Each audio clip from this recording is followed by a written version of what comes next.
The eclipse. Okay.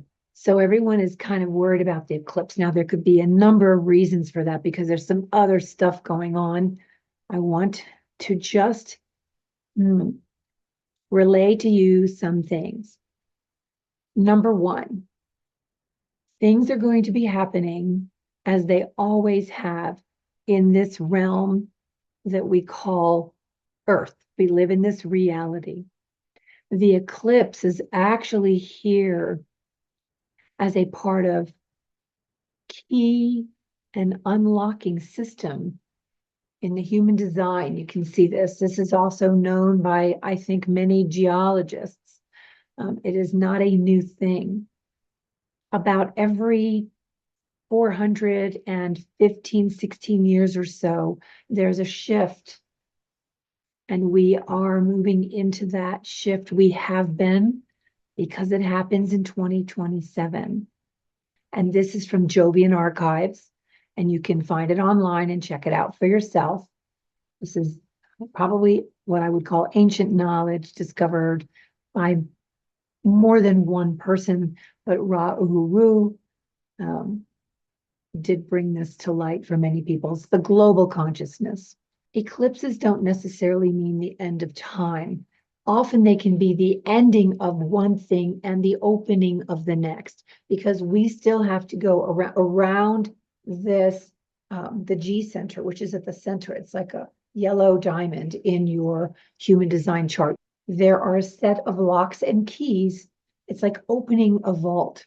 And with each turn, certain gates and channels open up. Things are unlocked, other things become locked.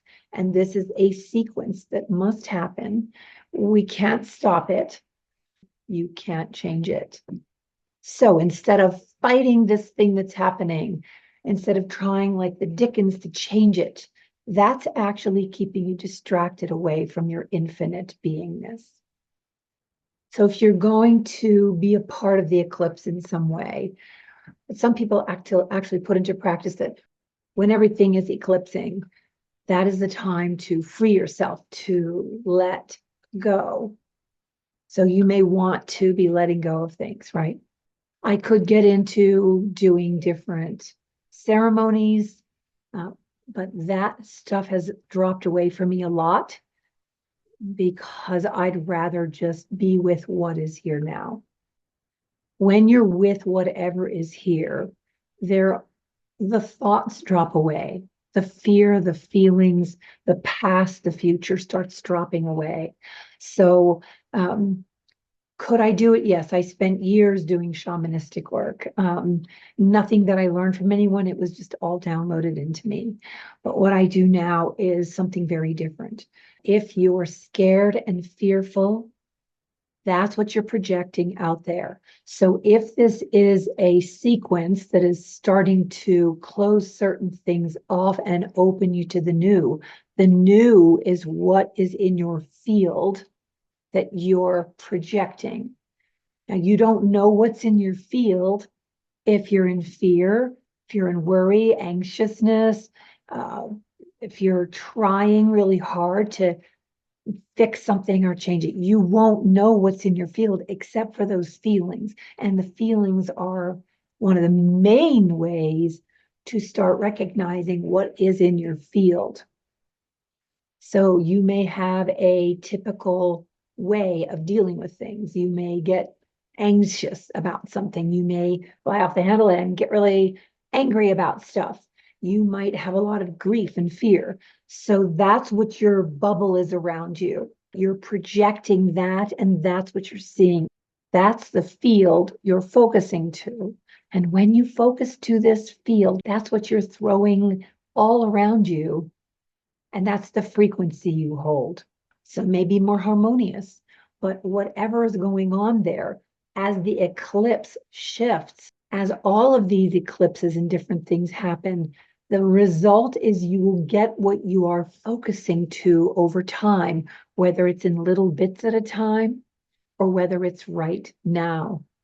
It is time. 2027 is a coming. And most of us have been here before. We are here to help people through the contraction. The contraction is a harder place. Once we get through the other side, there's something fresh and new and alive for you. But for those of you who are really, really afraid to get quiet and feel your feelings, people usually say, I'm really afraid of what happens when I'm quiet. What's going to come up? I don't want to deal with it. I don't want to feel it. So I push it away. I do as best as I can to not feel it, to not think about it, to not do anything with it until it gets really intense. So here's the message. These eclipses, this eclipse is helping you to open up. You're going to have to feel some stuff as the way through. If you're a great avoider, good luck, because what you're avoiding is the thing in your field, and then you're going to keep seeing the thing you're avoiding because you want it not to be there. That's suppressing. That's pushing down. And when you push down, everything inside is trying to just move through you without that stickiness. This eclipse is not here to bring us to our knees. No, but it's here to help provide a frequency around us, like tuning forks, ring, so that we're like, oh yes, I'm not staying the old way because it's too hard. What are you pushing away? What are you desperately clinging to try to keep the same? Both of these things get you no place fast. So for this openness to happen, you are the one making the decisions. You are the one in charge. And people who end up being in my fractal line, in my ecosphere, we understand each other. You are going to hear what I say in a way that resonates for you. And perhaps there's a bit of catalyzing inspiration that says, you know what? I've been putting this off for so long. What am I doing? It hasn't gotten me results. So if you want results, contact me below. Learn to use a little transformational magic in that 7 little words to practice freedom so that I can share with others. I'm really here to help humanity move through this contraction. When you have a solid way to move through something, a step-by-step method, you'll start realizing it's not that hard to see these things that you've been stuffing down. The hardest part has been you pushing against it. That's what makes it hard. And that's what you're then replicating in the life around you.